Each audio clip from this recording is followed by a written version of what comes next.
Mirë mbrëma dhe përshëndetje. Unë jam Mesut Shabani në podcastin Mesut Shabani. Miqtë e mi, po ju pëlqeu në fund, bëni një subscribe të kësaj video. Dhe mos harroni, sot ishte data 6, muaj 4, viti 2026. E hënë. U mblodhën studentët në Shkup dhe protestuan, studentët shqiptar, lidhur me provimin e jurisprudencës, cilën e mohon Ministria e Drejtësisë. Të dëgjojmë pak. Çka duhet të bëjmë dhe si duhet vepruar që ligji për përdorim të gjuhëve të jetë i respektuar dhe i zbatuar? Studentët pasi bën një ecje prej Urës së Gurit drejt te Ministria e Drejtësisë, u ndalën para Ministrisë së Drejtësisë dhe protestuan. Organizuan edhe një tubim folës. Ligjet nuk prodhojnë obligime vetëm për qytetarët, por edhe për institucionet shtetërore. Dhe ky ligj flet qartë nuk kërkon as ndryshime, as harmonizime, e as iniciativa të reja. Kërkon vetëm vullnet për ta zbatuar ashtu siç është. Kërkesa jonë është e thjeshtë. Zbatojmë një ligjin as që më shumë, as që më pak. Mos ne kufizoni të drejtat e fituara, mos ne mohoni të drejtat tona të garantuara me ligj.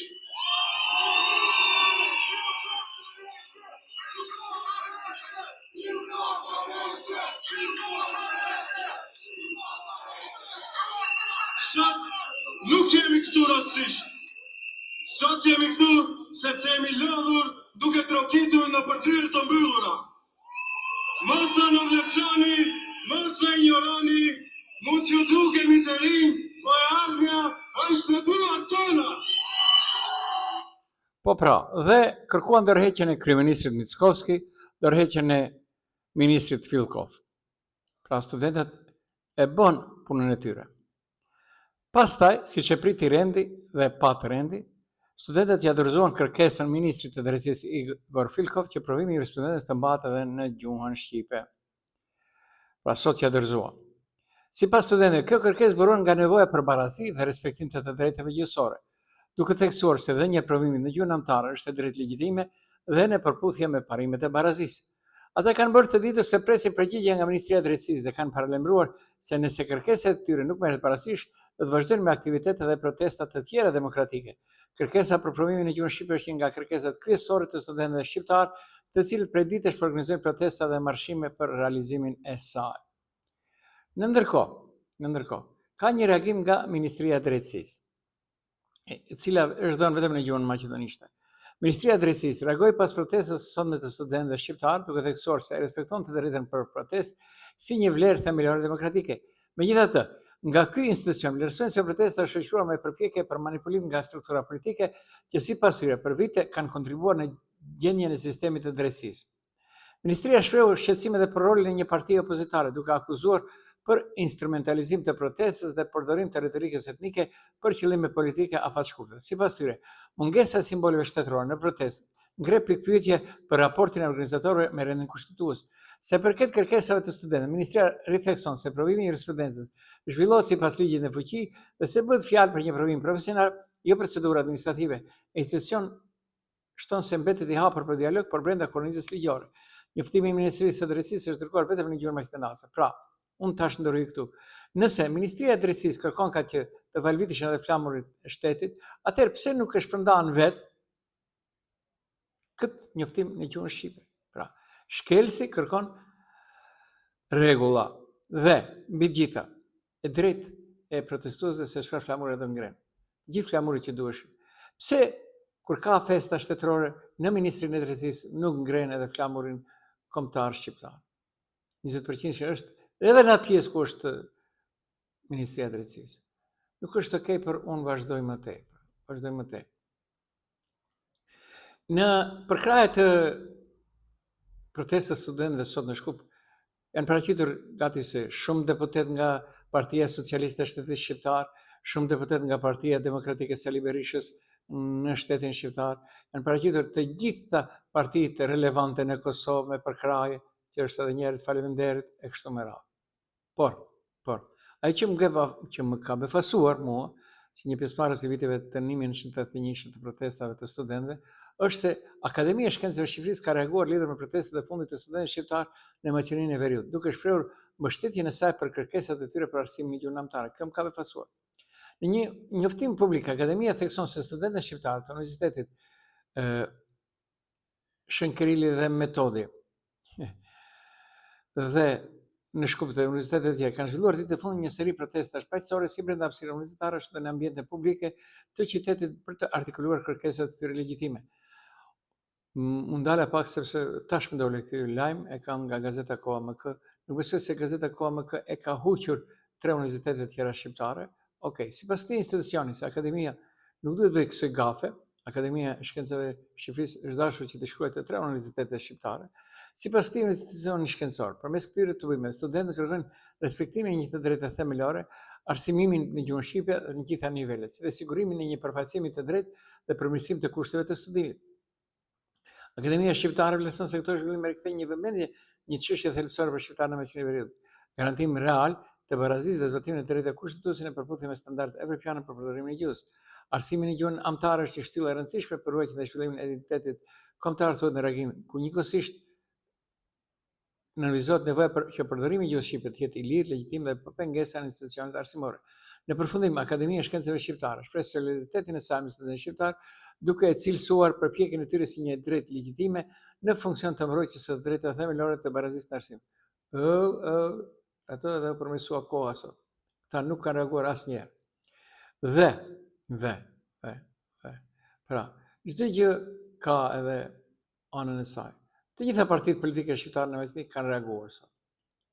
Dhe çdo njëri është munduar që të merr mbi vete peshën e organizimit apo peshën e kësaj, duke akuzuar njëra tjetrën se ju ishit 22 vite, ju 2 vite, 3 vite, apo hyn vitin e 3 tash, nuk bëhet asgjë, nuk lëvizet asgjë. Por, Bilal Kasami ka dhe rapa Kosovës, interesant. Ai, jo në që na ka befuar për gjithë që merren me këtë problematik, sot ka dalë një deklaratë përkrahase për studentët që edhe është pritur, por mund ka befuar se ai thotë se di se si do bëhet. Pra, ndërsa elita milionerëshe ish pushtetet dhe shtoi keq. Kryetari i lëvizjes Besa Bilal Kasami ka përgëzuar studentët për protestën për provimin e studentëve shqip. Nëpërmjet një publikimi në Facebook, Kasami ka shkruar: "I përgëzoj studentët për protestën dinjitose dhe vetdijen e lartë qytetarë që dëshmojnë se kërkesa e tyre është e drejtë dhe siç u ka premtuar edhe në takimin tonë të parë, këtë çështje do ta zgjidhim." Hajde Bilal, çfarë pret? Për herë të parë pas pavarësisë së shtetit provimit të studentëve do të mbahet në gjuhën shqipe. Kur Bilal? Pyeti ai malsori. Kur? Nuk është okay, por unë vazhdoj më këtë. Por ajo që do të jeni dy kontra. Ajo që më ka bërë qeshje është zëvendësi kryeministri i parë dhe ministri për çështje evropiane Bekim Sali. Ka dhënë një intervistë sot në Koha Kast dhe ka sqaruar se Maqedonia e Veriut për momentin është në një dinamik të lartë të procesit të eurointegrimeve, në mesin e 6 vendet të Ballkanit Perëndimor në procesin eurointegrues. Në raportin e prillit, Maqedonia e Veriut pritet që të renditet të dyta. Jo. Çfarë nuk do të gjë? Ky vërtet nëse del kështu na detyron që të shpërngulemi nga Maqedonia. Maqedonia e Veriut nuk ka qenë asnjëherë më dinamik të lartë të procesit të eurointegrimit, sikur që është tash. Këtë them me dëshmi për arsye se në procesin e integrimit tonë, shtetit tonë jemi në një pakull të 6 shteteve në Ballkanin Perëndimor. Në këtë rrugtim, në këto 6 shtete, unë mund të them lirisht se tash raportin të cilin do ta marrim nga mesi i prillit, jemi në grupin e shteteve që shtyjmë përpara, ecim përpara. Malizi është numër 1. Ne me siguri do të jemi shteti i dytë dhe 4 tjerët janë mbas nesh, deklaroi Sali. O Edi Rama, ish më sumer me politik le Bekim Sali, tash do të jetë. Çfarë nuk do të dëgjosh? I ka trajner Mickovski më morë njerëz që interesant. Dhe tash atë që u premtova, ka reaguar edhe Filip që sot. Има поднесено закони за ова да се оствари барањето на студентите, односно да се полага правосудниот испит на албански јазик, уште во времето на претходната влада на СДСМ. Сега тие закони очигледно или не се спроведуваат од оваа влада, или се целосно повлечени. Втората работа се забелешките кои што ги имаат меѓународни институции на сегашната употреба на законот за јазици и тука треба да бидеме многу прецизни. Венецијанската комисија, се извинувам, има забелешка само на употребата на албанскиот јазик во судовите, меѓутоа гледано низ призма на финансискиот трошок и на ништо друго. Никако не го коментира овој дел кој што го бараат студентите. Да бидеме реални, зошто отвораме веќе затворени прашања? Кое е логичното објаснување да ако студент студира на албански или на друг јазик и сите испити за време на студиите ги полага на албански јазик, сега последниот правосудниот испит да не биде на албански јазик? Ние мораме да бидеме конечно модерно општество. Во развиените европски земји не се разговара на оваа тема. Секаде каде што сум јас бил како експерт лекар во европски земји, во Италија, во Швајцарија, во Германија. Јазикот е само едно богатство. Зошто отвораме нешто што сме го затворале порано? Зошто кога македонскиот и албанскиот народ се пример не во Европа, во светот за соживот? Ова е веќе затворено прашање. Ова е веќе затворено прашање кај нас. Ние треба да одиме чекор напред да разговараме за други работи.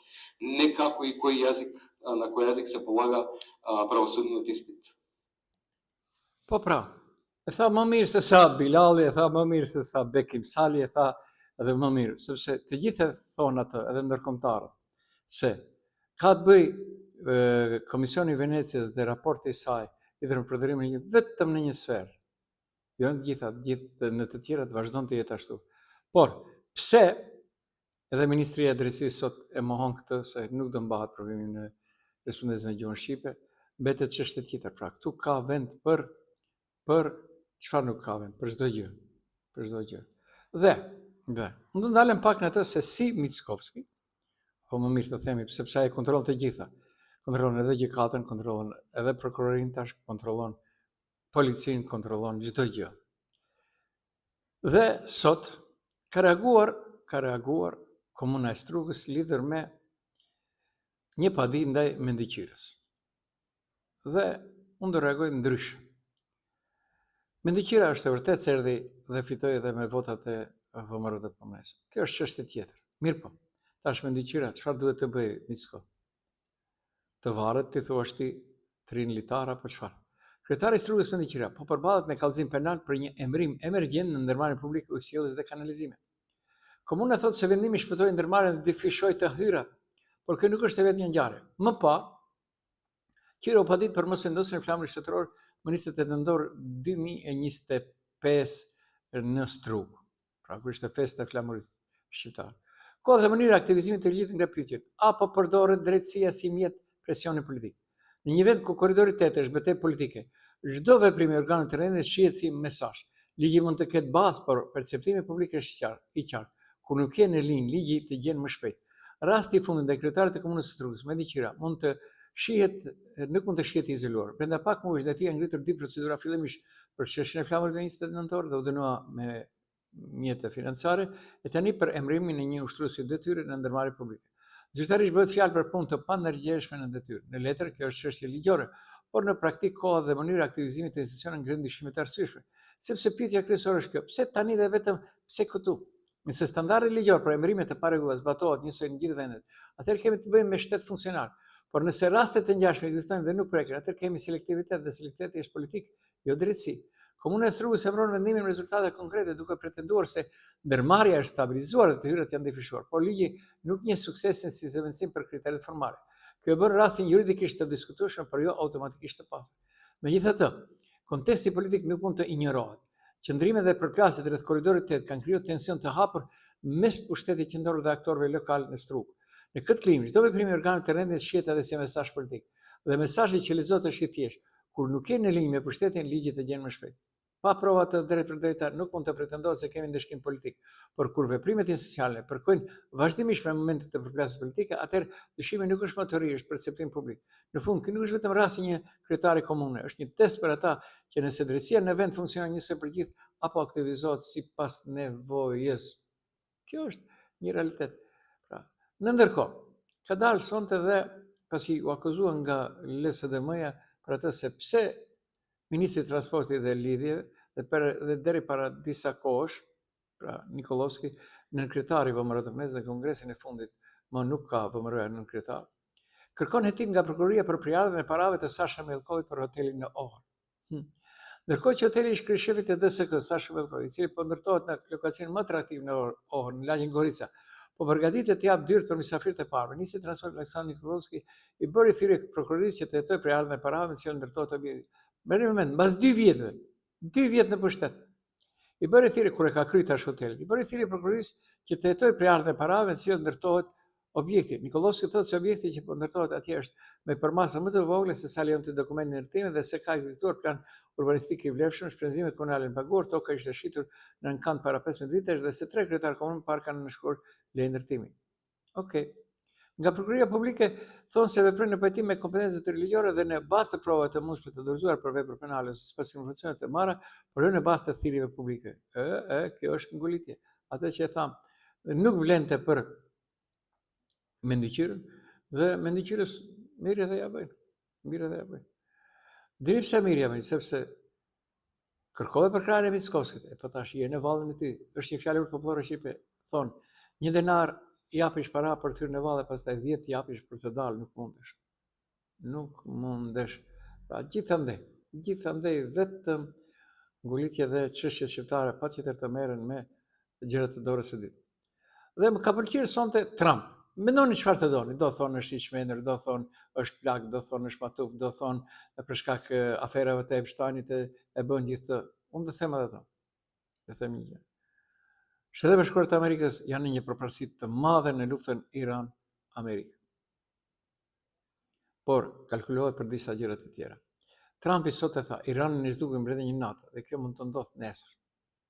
Presidenti i Shtetet Bashkuara Donald Trump doli në një konferencë për shtyp në shtëpinë e Barku po flet për zhvillimet e fundit në luftë me Iranin, duke lëshuar një nga deklaratat më të forta deri më tani.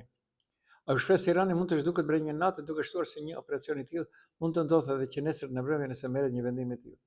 Gjatë konferencës për shtyp, Trumpi theksoi se Shtetet Bashkuara po performojnë jashtëzakonisht mirë në kuadër të operacionit Epic Fury, cilën e përshkroi si një ndërhyrje në një nivel të paprecedent. Okej, nuk është okej, por unë këtu i them, me vërtet, nuk kam asgjë kundër Iranit dhe popullit Iranit për politikën e Iranit ndaj popullatës shqiptare, cilës si përkasa dhe unë kam shumë çka. Pastaj, edhe aspekti fetar nuk na lidh. Ata janë krejt një digester tjetër, kështu të themi, një dhe thirrën në revolucionin islam, por kanë krejt ndarje tjetër, pra. Janë shiit, ne jemi sunit këtu. Pra, dhe nuk po dha mundësia ata i fshin sunitet. Pra, është diçka tjetër krejt në pyetje, nuk jam për ata që këtë aspekt fetar në ndarje, por pasi ai nuk të shmon dhe çmon Serbinë, çmon shumë çka tjetër atëherë. Më mirë do bëhem unë me atë që më çmon mua. Dhe sa gjithë ata, nëse, se përfolet shumë, vëreni se si shkruajnë në Kosovë disa njerëz, vëreni se si shkruajnë në Shqipëri, dhe vëreni se si shkruajnë në Maqedoni dhe se sillen disa njerëz, nëse kanë puthur dorën e Iranit, le të qëndrojnë. Kërkush nuk ka faj. E po, kjo është puna. Pra, e puthja thatë nuk shkon. Pra, nëse keni lagur pak, duhet tash të lageni më shumë. Lagje ishte një lagje në Tiranë, nuk është në Tetov. Okej, nuk është okej. Unë këtë person të ju përshëndes, dëgjohemi nesër mbrëma. Dhe nëse doni, bëni një subscribe në fund të kësaj video.